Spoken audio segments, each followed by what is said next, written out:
राज कपूर की 1955 में एक फिल्म आई थी, श्री 420। इस फिल्म का गाना मुड़ मुड़ के ना देख मुड़ मुड़ के आपने भी शायद जरूर देखा और सुना होगा। आशा भोसले के सुरों में सजा ये गाना आज भी लोग खूब सुनते हैं।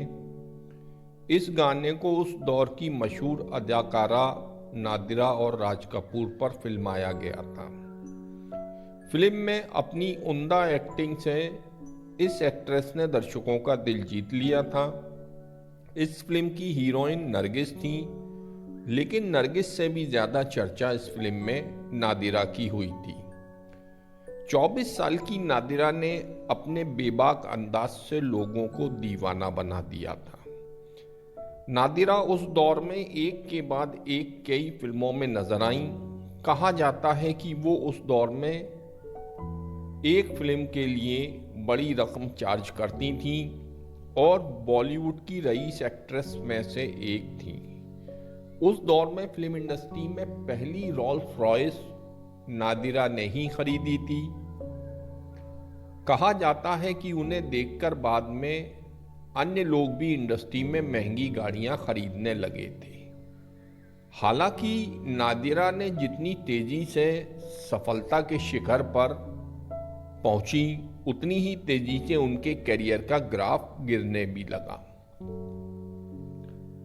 कहा तो यहां तक जाता है कि नादिरा के पास उस दौर में फिल्मों के ऑफर्स की लाइन लगी रहती थी, लेकिन राज कपूर की एक फिल्म ने उन्हें अर्श से फर्श पर ला दिया। राज कपूर के कारण इस एक्ट्रेस का करियर खत्म हो गया और बेहद टैलेंटेड ये अदाकारा गुमनाम होकर रह गई। इराक की राजधानी बगदाद के यहूदी परिवार में जन्मी नादिरा का असली नाम फ्लोरेंस एजकेल था। 1940 के दशक में उनका परिवार मुंबई आकर बस गया था। उस दौर की अभिनेत्रियां जहां सादगी वाले रोल करना पसंद करती थीं, तो वहीं 1950 के दौर में नादिरा ने न सिर्फ बेबाक एक्टिंग की, बल्कि फिल्मों में वैम्प बन नेगेटिव किरदारों से लोगों की पसंद बन गई। नादिरा का जन्म 5 दिसंबर 1932 को इराक की राजधानी बगदाद में हुआ था। उनका परिवार बाद में आकर मुंबई बस गया। 10 साल की उम्र में वो पहली बार हिंदी फिल्म मौज में दिखाई दी थी। इसके बाद नादिरा को बतौर हीरोइन ब्रेक मिला, फिल्म आन से, जिसमें उनके अपोजिट दिलीप कुमार थे। इस फिल्म के डायरेक्टर महबूब खान साहब थे। दिलीप कुमार के अपोजिट महबूब खान जो है वो नरगिस को कास्ट करना चाहते थे, लेकिन उस वक्त नरगिस जो थी वो राज कपूर की फिल्म आवारा की शूटिंग में बिजी थी। नरगिस ने डायरेक्टर महबूब खान साहब से कहा कि फिल्म का शेड्यूल आगे बढ़ा लीजिए। महबूब खान जल्द से जल्द इस फिल्म को पूरी करना चाहते थे और नरगिस की कही हुई ये बात कि फिल्म का शेड्यूल आगे बढ़ा लीजिए महबूब खान साहब के दिल पर लग गई। उस वक्त नादिरा काम ढूंढ रही थी और सभी फिल्म स्टूडियोज में फिल्मों में रोल के लिए अपनी तस्वीरें छोड़ दिया करती थीं। इसी दौरान महबूब खान की नज़र 20 साल की नादिरा पर पड़ी। उन्होंने फिल्म में नादिरा को कास्ट किया और नादिरा नाम जो है वो महबूब खान ने ही इनको दिया था, यानी कि फ्लोरेंस एजकेल जो है वो अब नादिरा बन गई। ये नाम नरगिस से मिलता जुलता था, इसी वजह से महबूब खान ने उनको नाम नादिरा दिया था। फिल्म रिलीज हुई और बॉक्स ऑफिस पर सुपरहिट रही।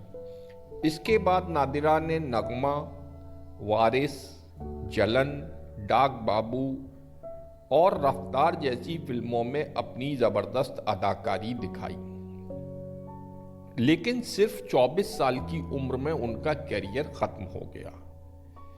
इसकी वजह बनी राज कपूर की फिल्म श्री 420। दरअसल साल 1956 में आई फिल्म श्री 420 में नादिरा ने माया का नेगेटिव रोल प्ले किया था। एक क्लब डांसर की उन्मुक्त जिंदगी को उन्होंने पर्दे पर इतने बेहतरीन तरीके के साथ जिया कि लोगों को वो किरदार असल जिंदगी में भी सच लगने लगा। इस फिल्म की हीरोइन नरगिस थी, लेकिन ज्यादा चर्चे नादिरा के हुए। ये रोल उनके फिल्मी करियर के लिए काल साबित हुआ। बाद में एक इंटरव्यू में नादिरा ने बताया कि दरअसल वो राज कपूर के साथ काम करना चाहती थीं, इसलिए इस रोल को उन्होंने कर लिया। लेकिन इसके बाद उनकी इमेज बुरी औरत की बन गई। इस फिल्म के बाद उनके पास करीब 200 फिल्मों के ऐसे ही नेगेटिव रोल आए। नादिरा ने ऐसे रोल करने से मना कर दिया। इसके बाद उन्हें फिल्में मिलनी बंद हो गईं। साल 1961 से 1965 तक वो बॉलीवुड से दूर रहीं। बाद में उन्हें कुछ छोटे छोटे रोल मिले। नादिरा ने जब बॉलीवुड में अपनी दूसरी पारी शुरू की तो उन्हें फिल्म जूली में एंग्लो इंडियन मां के रोल के लिए फिल्म फेयर अवार्ड मिला। फिल्मी करियर की तरह उनकी पर्सनल लाइफ भी उतार चढ़ाव से भरी रही। उन्होंने पहली शादी शायर नक्शाब से की थी, लेकिन जल्द ही ये शादी टूट गई। दूसरी शादी उन्होंने एक अरबपति बिजनेसमैन से की, लेकिन ये रिश्ता भी ज्यादा लंबा नहीं चला। वो शाहरुख खान और ऐश्वर्या राय की फिल्म जोश में भी एक छोटे से रोल में दिखी थी। माँ बाप की मौत के बाद उनके भाई विदेश में जाकर बस गए और नादिरा अकेली मुंबई में रह गई। नादिरा की मृत्यु साल 2006 में 73 साल की उम्र में मुंबई में हुई। आखिरी वक्त में उनके साथ सिर्फ उनकी मेड थी। Rest in peace Nadira ji.